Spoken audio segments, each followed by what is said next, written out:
The Great Way is not difficult for those who have no preferences. When love and hate are both absent, everything becomes clear and undisguised. Make the smallest distinction, however, and heaven and earth are set infinitely apart.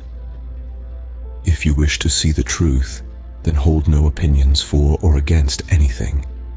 To set up what you like against what you dislike is the disease of the mind. When the deep meaning of things is not understood, the mind's essential peace is disturbed to no avail. The way is perfect like vast space, where nothing is lacking and nothing is in excess. Indeed, it is due to our choosing to accept or reject that we do not see the true nature of things. Live neither in the entanglements of outer things, nor in inner feelings of emptiness. Be serene in the oneness of things, and such erroneous views will disappear by themselves. When you try to stop activity to achieve passivity, your very effort fills you with activity. As long as you remain in one extreme or the other, you will never know oneness. Those who do not live in the single way fail in both activity and passivity, assertion and denial. To deny the reality of things is to miss their reality. To assert the emptiness of things is to miss their reality. The more you talk and think about it, the further you wander from the truth. Stop talking and thinking, and there is nothing you will not be able to know. To return to the root is to find the meaning, but to pursue appearances is to miss the source. At the moment of inner enlightenment, there is a going beyond appearances and emptiness. The changes that appear to occur in the empty world we call real only because of our ignorance. Do not search for the truth, only cease to cherish opinions. Do not remain in the dualistic state. Avoid such pursuits carefully. If there is even a trace of this and that, of right and wrong, the mind essence will be lost in confusion. Although all dualities come from the One, do not be attached even to this one. When the mind exists undisturbed in the way, nothing in the world can offend, and when a thing can no longer offend, it ceases to exist in the old way. When no discriminating thoughts arise, the old mind ceases to exist. When thought objects vanish, the thinking subject vanishes, as when the mind vanishes, objects vanish. Things are objects because of the subject, mind. The mind, subject, is such because of things, objects.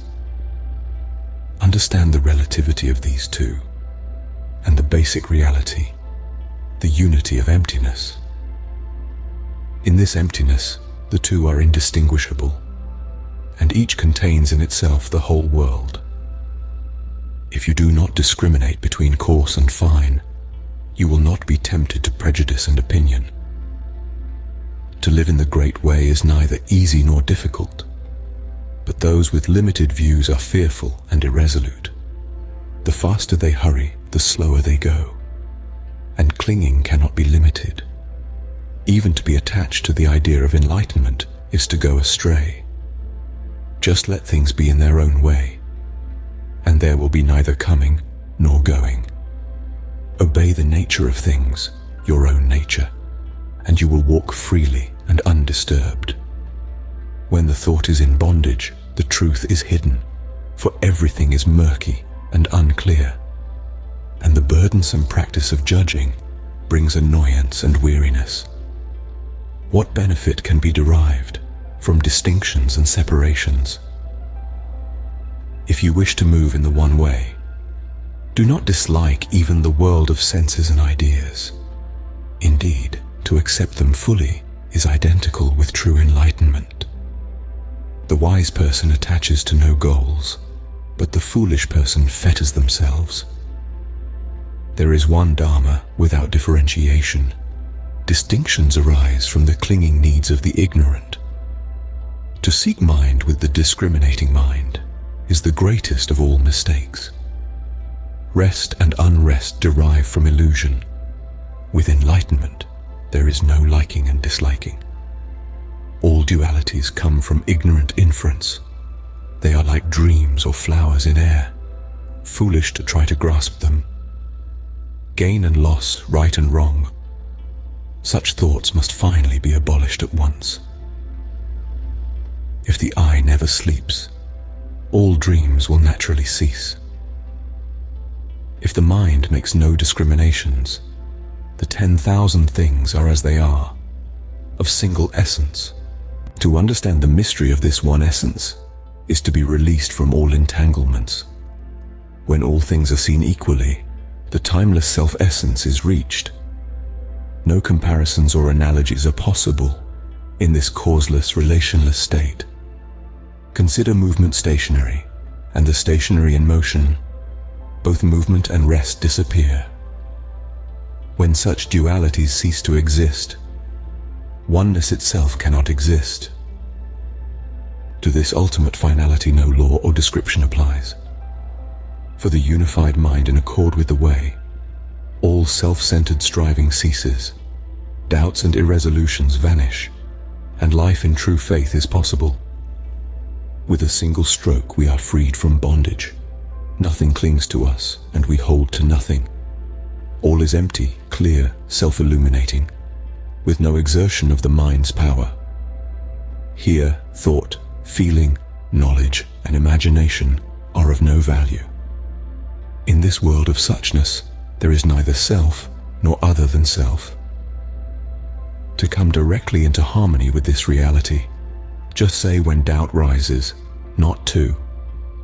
In this not to, nothing is separate, nothing is excluded.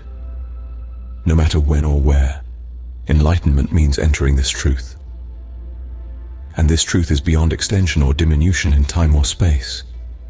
In it a single thought is 10,000 years. Emptiness here, emptiness there, but the infinite universe stands always before your eyes. Infinitely large and infinitely small, no difference, for definitions have vanished and no boundaries are seen. So too, with being and non-being. Don't waste time in doubts and arguments that have nothing to do with this. One thing, all things, move among and intermingle without distinction. To live in this realization is to be without anxiety about non-perfection. To live in this faith is the road to non-duality, because the non-dual is one with the trusting mind. Words. The way is beyond language, for in it there is no yesterday, no tomorrow, no today.